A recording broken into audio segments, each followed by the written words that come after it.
wherever you go from here, you have to promise to take care of that little boy for me. Make sure he never forgets where he came from. And he never doubts that he is loved. And he never lets anyone tell him that he doesn't belong there.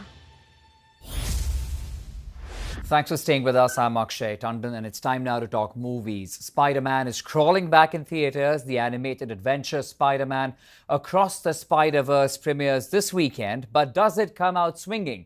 To answer that question, we have with us Richard Krause, film critic. Richard, good morning. Great to have you on the show. Nice to be here. So let's talk about Spider-Man Across the Spider-Verse. What do we see in this film? Well, you will see eye-popping visuals. This is an animated film that does not focus on Peter Parker, the kind of traditional focus of all the Spider-Man movies.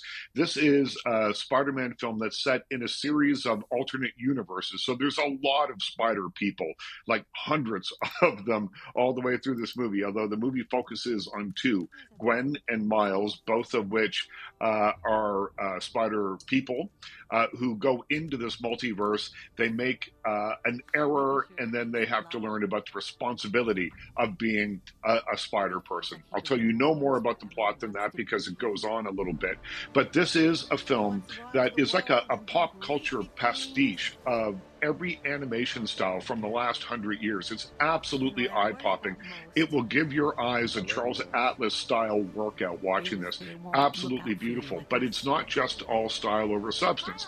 There's also really emotional moments as these two teens try and figure out their place in the world as teenagers, as sons and daughters, as superheroes. So there's a lot happening here, but it's done really, really beautifully. Your spidey senses won't be the only thing that are left tingling after you see this film. It really is quite something. I think it's better than the original, which came out 5 years ago. It's called Spider-Man Across the Spider-Verse. I gave it 4 out of 5 stars, and it's in theaters right now. That's quite a compliment, the fact you say it's better than the one that released about 4 or 5 years ago. So it seems like a must-watch. This is a perfect air conditioning movie. Oh, if it's hot where you are, go sit in air conditioning and just let the images fly through the air at you. It's really quite something to watch. Okay, good to know. Okay, next one is The Boogeyman, a new horror film based on Stephen King's 1978 short story. Tell us more about that one. Yeah, the Boogeyman's an interesting character to have as the scary entity in a film because it's not Frankenstein, it's not Dracula, it's not the werewolf, who we all know what they look like. The Boogeyman can kind of be whatever it is that scares you, it can take that form. And in this case, you have a young family who recently lost a parent, and they are grieving, they are not doing so well, and the Boogeyman, in this case, is attracted to their grief and their hurt and their pain until they decide to fight back.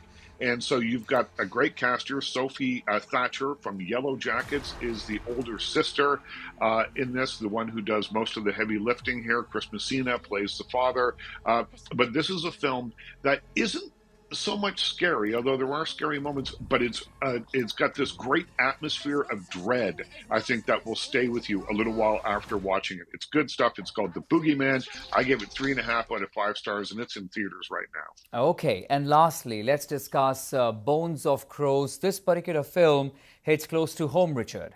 Mm-hmm.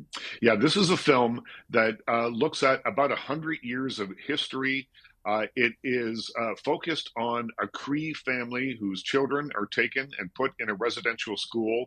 And as we flip-flop back and forth through time, there are a lot of flashbacks here, although the film does a good job of really keeping you in the timeline so you know where you are at all times. But it tells about the horrors of the residential schools and the lives of the kids who were taken from their parents and placed in these residential schools in the subsequent decades and the intergenerational trauma that has followed them.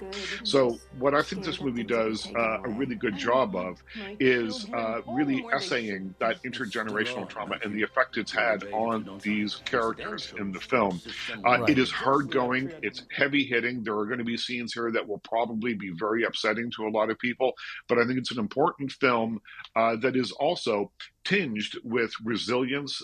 This family has resilience, has an eye on the future, and I think it gives a kind of hopeful message, at least partially, as the film nears its conclusion. It's called Bones of Crows, and I gave it 4 out of 5 stars, and it's in theaters right now. All right, Richard, believe it at that. Appreciate you joining us this Friday. Thank you for all of that.